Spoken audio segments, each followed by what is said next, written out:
I have to creep in my little head. Hello, guys, and welcome back to Beyond the Horrorsball. I don't even know what episode this is. It's like 14 or 15. Nah, it's 21? Way up there. I gotta figure it out before we even do this. We got Miss Headbanger in here. That'll be in pre-production. Yeah. So we have. Where are we? We are in Kent, Ohio. Kent. Yes, with not to be confused with Canton. Yeah, with Canton. Yeah, we're not the fucking NFL Hall of Fame. We've been doing the Fred Vogel 40th birthday party. Happy birthday. Yeah, happy birthday. Shars to 40. Holy shit. Fucking Can we call him Papa Fred? Papa Fred. Hey, we did meet Papa Fred. We did. That's right. Yeah, we That's did meet Fred's dad Father tonight. Fred. Yes. How about Papa Shango? Papa Shango, yeah. Remember I put a him? curse on you. Oh yeah, yeah. Actually, Godfather just went into the Hall of Fame, which is the same dude who played Papa Shango and Godfather. Wow. Yeah. I don't know what Godfather. Yeah. I'm showing my age. So we're pretty, we're several into this, and I don't have the Blu-ray with me. I left it up in my room, which Selena is asleep, and we're just fuck it. But we are reviewing the movie Howl, which came out officially 2015. last year. Yeah, Yes, I'm glad you said that. 2016 here in the States. Don't be the 2016 guy. So, this movie tells the story of a guy named Joe, which is at the beginning, he's kind of like just lumbering around, he's trying to get a promotion in his job. He gets a form where he's trying to get a job as a supervisor. He gets turned down, and at the end of his shift, he finds out he has to do another shift on the red eye of a train, which is like going to all these different cities. So he gets on the train, it takes off. Basically, let me cut you off. Go ahead. He's just like the run of the mill guy. I think the fact they were trying to make was he's like to relate to all of us who have a shitty job. Yeah, just like a day-to-day, just day-to-day shitty job, mundane. Yeah. He wants to progress with his. So yeah, he runs a train. I don't know what you call him, like a. He's it's like a ticket taker. like an usher. Because he goes around, he checks everybody's tickets and shit. He's like Tom Hanks in Polar Express. He is exactly what he is. Sans the hot chocolate, right? Yeah. Right? No hot chocolate in this motherfucker. So yeah, I think what they try to portray is he's likable and quirky and British. Yeah. Yeah, because it's a British film. It is. Yeah, it is a British film. I just threw up in my mouth. He's okay though. So yeah, mark of quality. He's they start the train ride, and you're kind of getting introduced to the characters, and all of a sudden he's asleep, and all of a sudden bam, the train just like jerks. He wakes up, and the conductor, they say they hit something, and the conductor, which is the main actor in the movie, Sean Pertwee. Pertwee, yes, from Dog Soldiers, which ironically is one of the best looking werewolf films of all time. Exactly. Yeah, exactly. And he only has a bit part in this because he's only in a very small part. And that's the setup. They hit a deer and it gets wrapped up in the wheels of the train. Which if a train hits a deer, it's you would think fuck, it's gonna run over it. But in this one, it gets tied up in the fucking wheels. They show and it too, which actually looks good. Yeah, exactly. They do show that. I would say it's an elk. Is it an elk? It was a bulbous deer. So it stops the train like in the wilderness, in the fucking middle of nowhere. And that's their setup. Yeah, that is the setup. The rest and he, spoiler alert, mild spoiler, because it does show this, I think, in the trailer. Like, he gets off the fucking train. Well, it's called Howl. Yeah, and he disappears. Like, they can't find him because he gets a fucking attack and he gets killed. So then everybody on the fucking train is just like, where's the conductor? Which they call him the driver in this movie, which, here in the States, United States, they call him a conductor. So, do we? Yeah, we do. Yeah. I call him the train driver. Well, you're European at heart. You're European at heart. I am. That's true. So, and then, basically just what you would think. The fucking wolves start attacking the train, and that's basically it.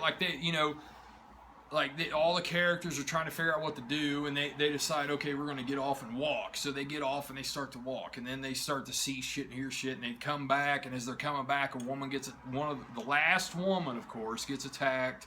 She's thrown up and down through the door and shit. I mean, you can see all this in the trailer. We're not spoiling anything that's not in the trailer. So let's say what we like about the film and what we don't like. You want to start about what we like about the film? Yeah, we will start there. The atmosphere, the actors. Shauna McDonald that's in The Descent is in this. The guy from Dog Soldier's in this. He's awesome. They're both really awesome. And then the other blonde chick, which is really hot, she's awesome. And I mean, I guess she was I did some research on her. She was like I don't know if it was like a British soap opera actress, but she was kind of well known. I don't remember her name, but yeah, she was really hot. A positive to me is the cast. Like, I think most of them are likable, and you had like the cliche like one douchebag. Yeah, and you got the chick that's like constantly like has her headphones on and is always like jamming. I mean, it's kind of cliche characters. I gotta say, this is from the director of The Seasoning House, which I have not seen that. Did you not see that? No, I've not seen that. So Rosie Day, she was actually up for Best Actress on the Hornies for The Seasoning House, and she was the one with the headphones, the young girl in this movie. This is the director of The Seasoning House. So if you saw The Seasoning House, this is his follow-up film, and I don't want to lead into like the problems they had, so I'll stick to the positive. But yeah, I thought it's an ensemble cast. I thought the cast was like for the most part likable. You had like the one douchebag. I thought one thing that was really cool with the cast was the girl from The Descent. I thought it was cool that like early on she was a dick. Yeah. And later on she apologized for being a dick.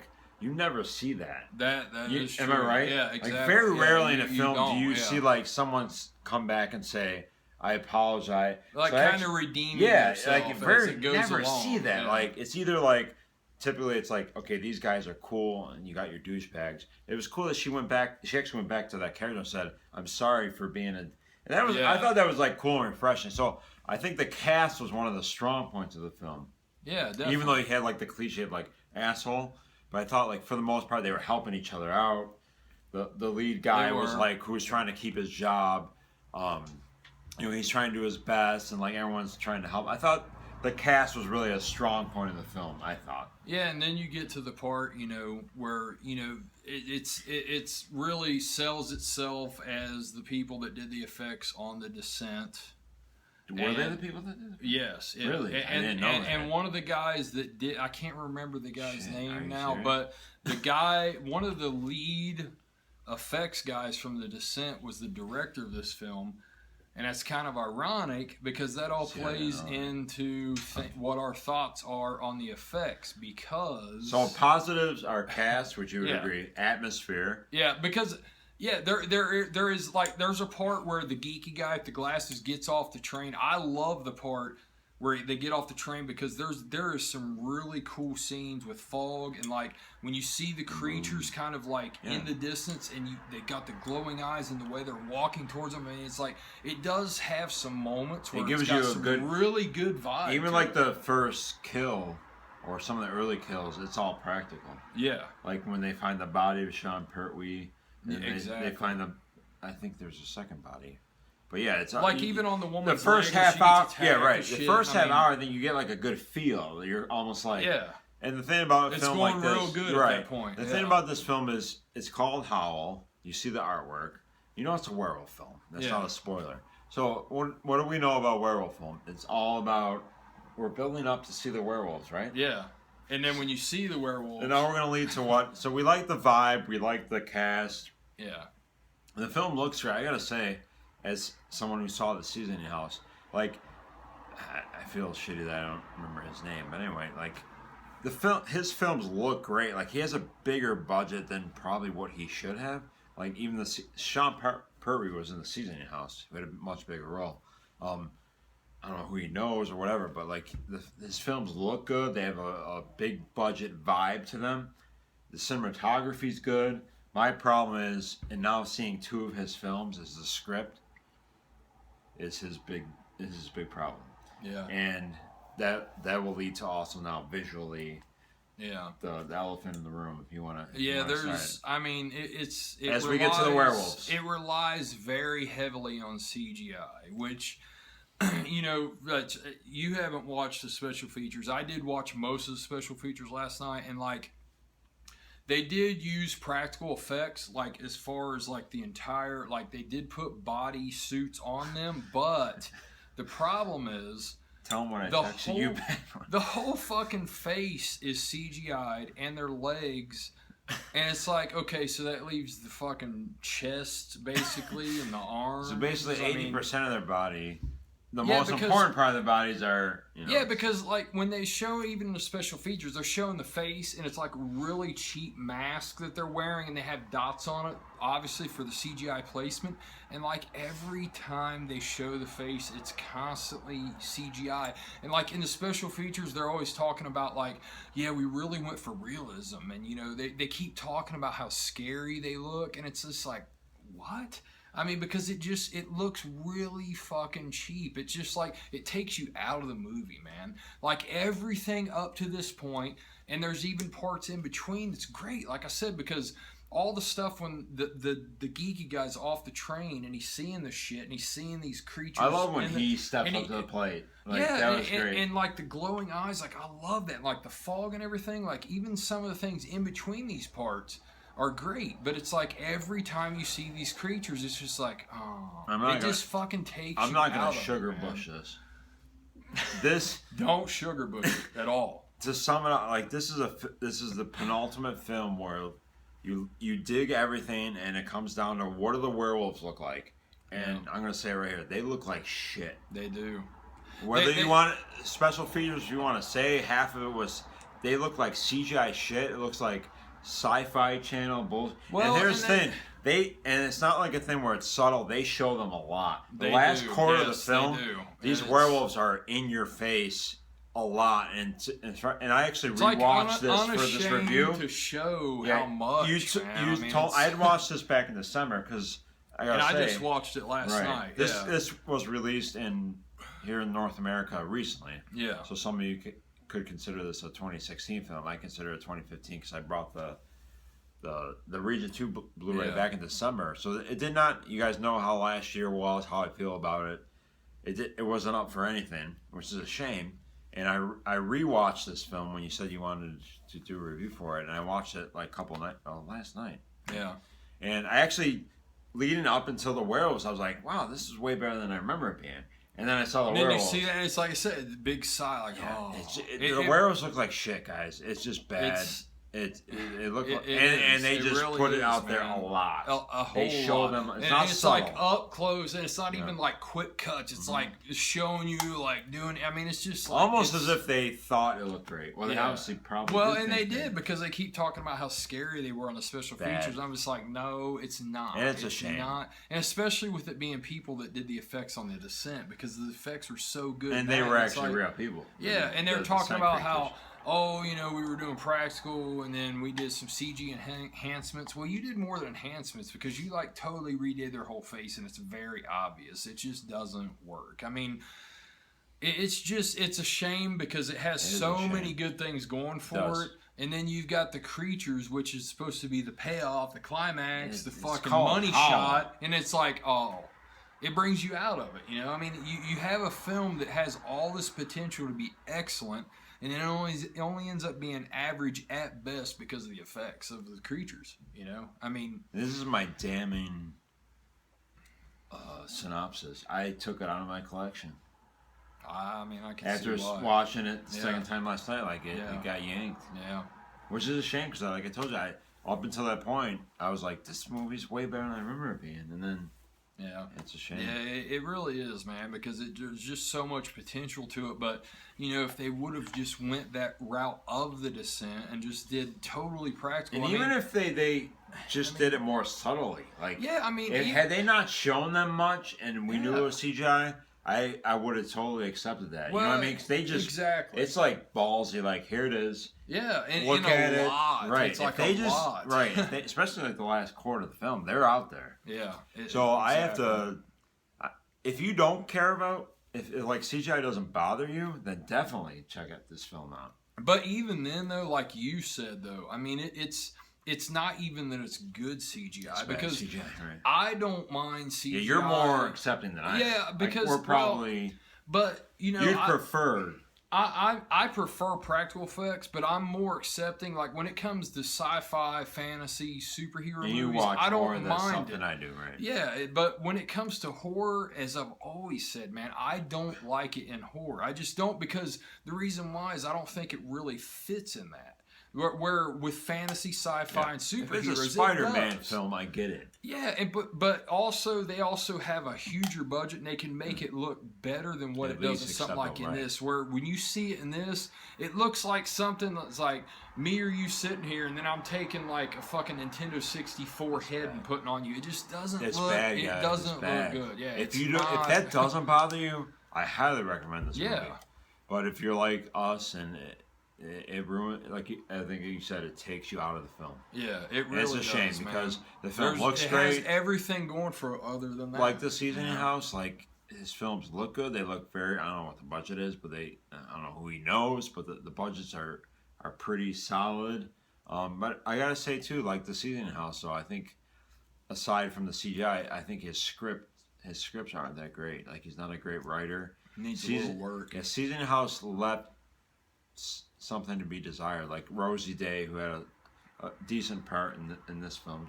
You know, the younger chick in the subway. She was She was up for Best Actress that year for the Seasoning House. But he just, you know, he's not a great writer. And then you throw on top of that bad CGI, and it's just, unfortunately, neither of us can recommend this. Damning, film. Yeah.